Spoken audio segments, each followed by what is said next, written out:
All right, here's the laser pointer Bob built for me, or CD Beam 777. He used a flashlight handle.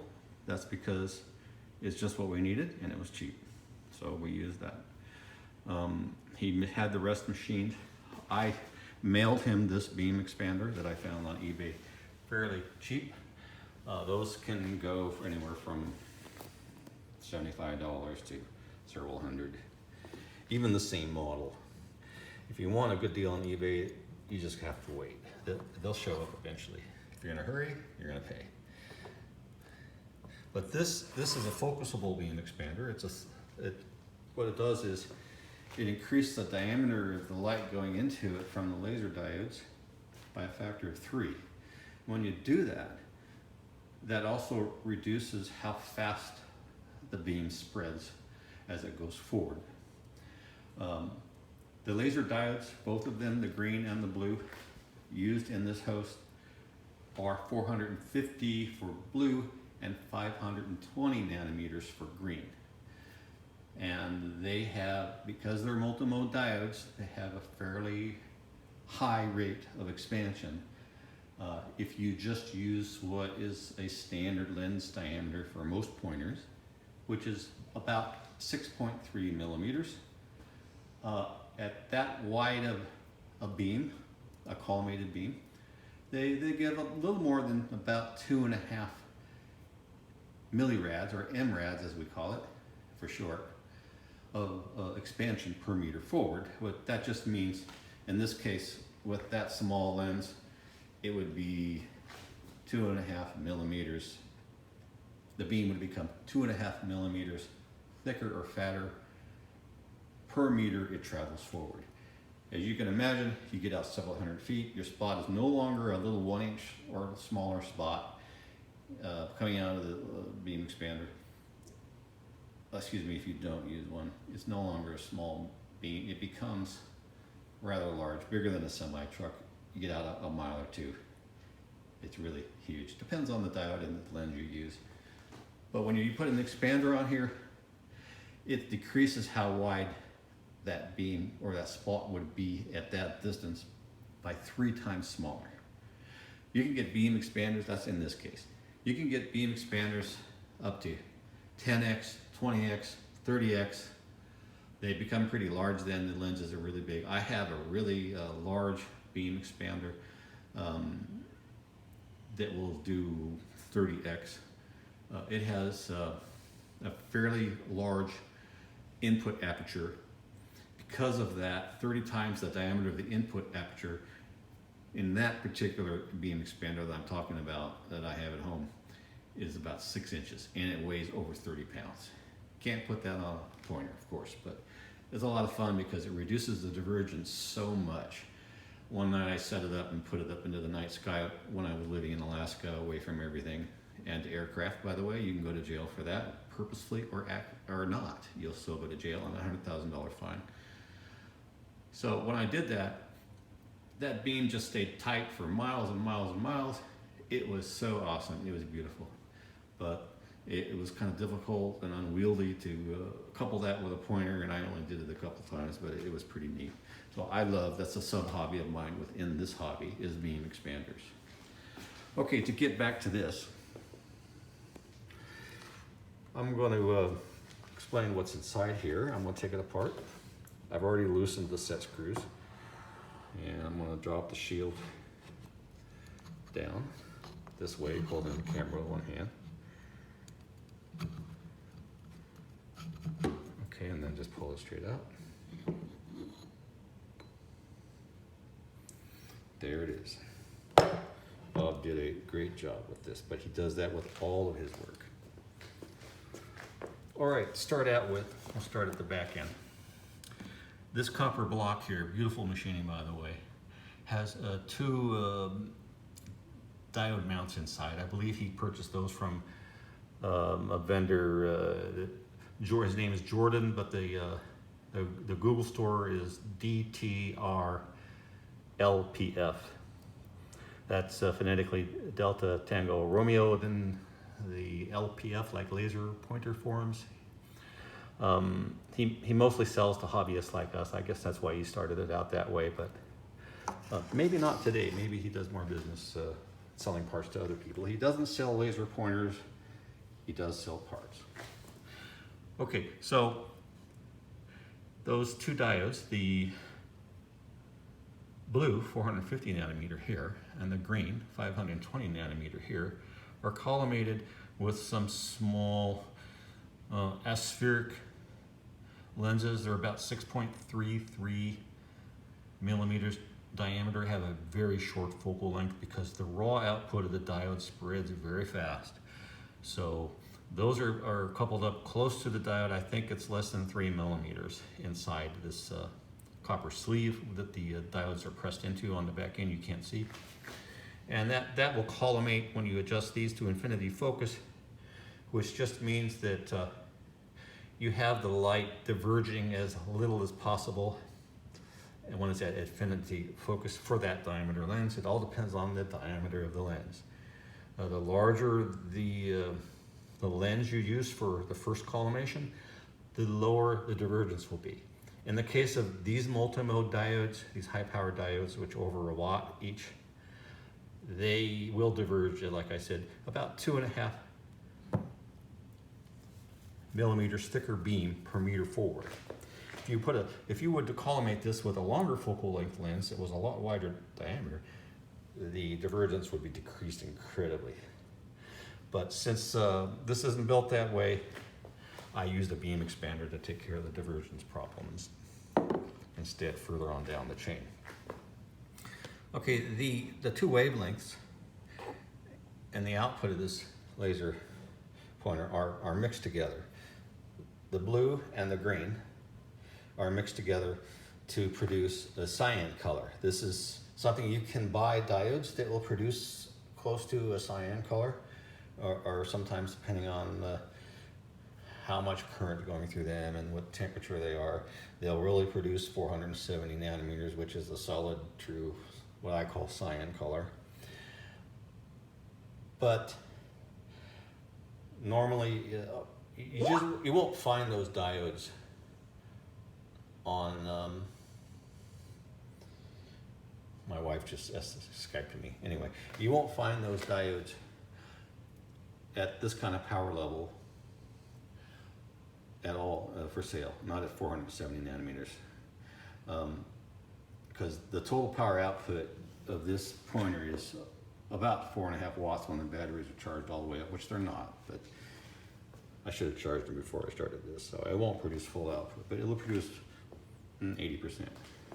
But anyway, when these batteries are charged all the way up and the light from both these diodes are combined through this optic assembly, the dichroic mirrors here, you get a total of about 4.5 watts of cyan color. You won't get that otherwise unless you do something like this. The diodes just aren't made for 470 nanometer at that kind of power. So what's happening here is that the green comes out of this diode here in this heat-sinked block, and it reflects off of this dichroic mirror and goes to the left and hits this dichroic mirror. Now that mirror not only reflects the blue back out, it allows green to pass through it. Now these mirror mounts are tensioning mirror mounts, so you can adjust them so that these plates are aligned properly so that the beams will overlap each other. Now in front of the output of those dichroics, where those two beams come together, is a cylinder pair expander assembly. I believe this one is 3 or 4x for these diodes. But the first lens is a concave lens. You can see that it has an inward curve. Now that takes the collimated light output from these two diodes and spreads it more. And what it's doing is it's spreading only one axis of the diodes. Now the reason we're doing that is because laser diodes, at least these, have quite a difference between what they call the fast axis output of the diode and the slow axis. And what happens if you don't use beam correction, such as this assembly here, is you'll have a pretty wide rectangle, a fairly wide rectangle, rather than a squared up, closer to a circular beam as you can get with diodes, at least these diodes. So we put this optics in front of there to expand one axis to match the other, so that the fast and slow axis have about the same dimensions. It becomes more of a square instead of a rectangle. It takes care of that here, and this recollimates it back to infinity focus. That is a convex lens. You can kind of see the curve at the end. Not so good, but it's there. One side's flat and one side's curved on this one. And whereas this one is the input side is curved and the output side is flat. Anyway, I'm going to turn this on and show you what we'll do. This knob here controls how much blue is added to the green. See, I can't control the level of the green, but I can control the level of the blue. There it is. That doesn't look very green on the camera, but it's green. It's just overpowering it. If I put on camera goggles, safety glasses, you can kind of see the green on the forward side, but you can see it coming out of the diode. It looks a little bit green. And now what I want to do is turn up the blue all the way. Now you can see it looks like cyan color. And over on the wall there, I'll put it on this black matte object I set up over there for this. You can see it without so much blooming from the white reflective surface on the wall. That is a very beautiful aquamarine, well, a cyan color. The dot is really small to my eyes. The camera is being overpowered so much by the intensity that it's looking huge on the camera, and it's not that big, it's very small. But what I can do, take these same protective laser glasses or goggles, and I can show you. Now the plastic in this won't let you show the real color, but you can see the spot. It's not really square. And I think that's because the beam expander is what we call truncating, or slightly cutting off some of the edges so you can't see that it's square, but otherwise it would be square if I didn't have a little bit of that going on. But that's what we did because of the choice of a beam expander I used and diodes. We have to live with what we can do with what I gave him. Anyway, I'm going to turn off the lights here in a moment, and you can see this beam better. Just a second. Yeah, it's really bright to this. Now by eye, I can see that very clearly. Everything is going on, but with the camera, no, it's overpowering it. Goggles kind of show it, yeah. Can't see colors anymore, but you can see what's going on. You see the bottom of the screen, that yellow colored output, that's really blue. And you can kind of see the shade of green on the other one, on the other side. But unfortunately you can't see the beams traveling from the mirrors to each other, but you can see where they come together in this concave lens, that stripe. That's where the two beams are actually entering that lens, and it gets expanded. And then this convex lens, you can see on the input, actually the shape is kind of square. Now it's been from that thin little line expanded, the thin axis of that concave lens of both diodes is really thin, like I told you, it'd be a rectangle. There it is. And you can see on the back face of that forward collimating convex lens, it's more of a square shape. That's what that's what they're for. And you also have the benefit of reducing the divergence altogether, because the fast axis and slow axis of the laser diodes have different divergences. One's very slow, one's very fast. So as the beam goes out, it now has both axes with approximately the same amount of divergence, which is another good thing. Now, these tension adjustable mirror mounts,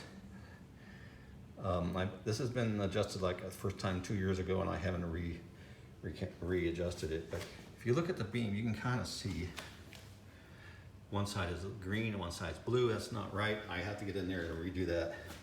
But regardless, where they come together on the wall, you can't see that. It just looks cyan colored. Okay, I'm going to adjust it down from blue to green. There it is. You see as I'm slowly adjusting it. Now it's totally green. It's only putting out green.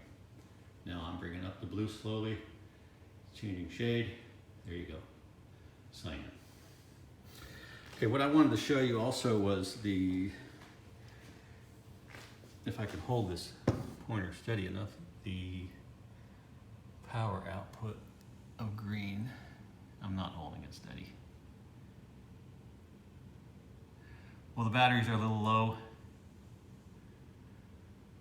If I could just hold it steady, it'd be okay. But it's showing about 0.9 watts. It's closer to 1 watt when the batteries aren't low. And these batteries are pretty big. It doesn't really drain that fast. I just haven't charged them for a while. Okay, now I'm gonna add the blue color in and measure that. Just gonna set this on the edge here and try to hold it steady again. As you can see, the thermopile in my wattmeter sensor is about the same diameter of the output of the beam expander, so that's why I'm having trouble holding it steady.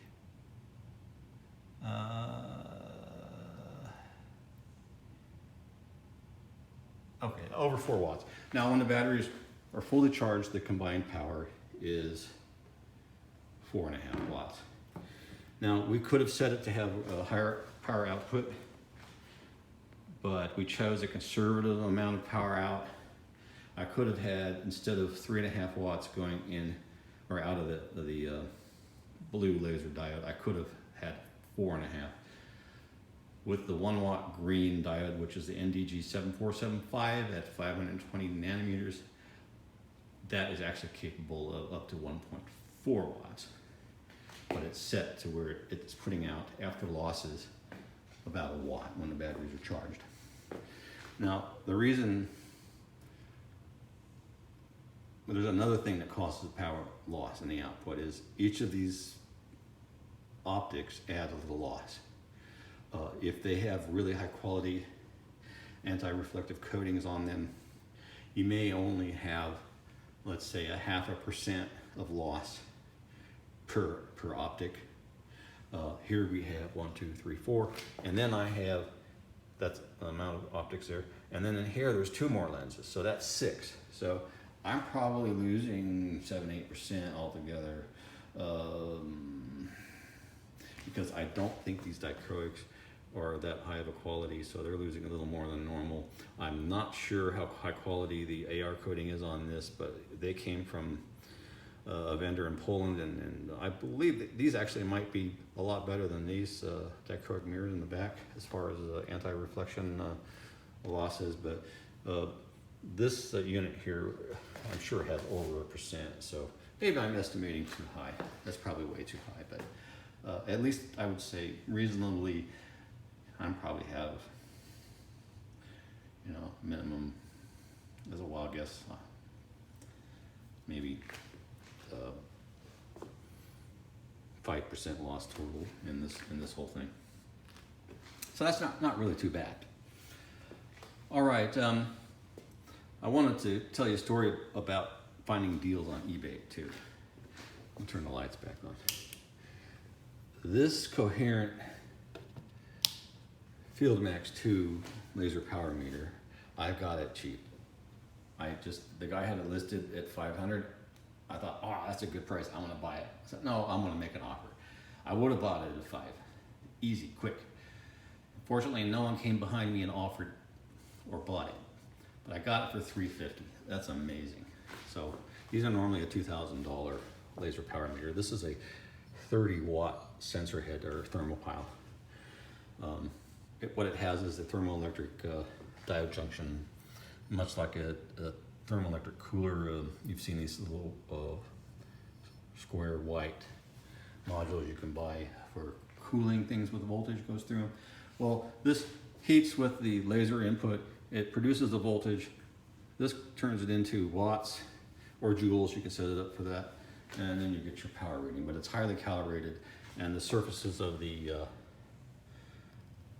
sensor are fairly flat as far as accepting energy across a wide wavelength range from visible to infrared. So it's fairly accurate. Okay, I guess that's about it. I just wanted to give a pretty good rundown of how this pointer works for people who aren't familiar with optics and laser diodes and what's going on and why the expander, and an introduction to the laser pointer forms. My member name on there is Alaskan, if you want to look me up, and be happy to have you come on in and join, even if you don't want to post much. It'd be nice to see some accounts created. We always like to see new members, so please do that if you feel like it, or just look around. We have a lot of members that just like to read. They don't post much. You're welcome either way. Just come on over and take a look. I think you'll find it interesting. So that's it for now from where I'm working currently in Doha, Qatar, people call it. Some people pronounce it Qatar, Qatar, little tiny little country near Saudi Arabia. Temperatures are horrid this time of year. It's September 3rd and it's over 100 degrees Fahrenheit. We don't get snow. Being from Alaska, this is really hard on me, this weather. But the money's good, so here I am. Okay, thanks for your time. And if you're interested in lasers, you know where to go. Come on over to the forum. There's a lot of people willing to help. But do post in the welcome section and introduction first. Thank you.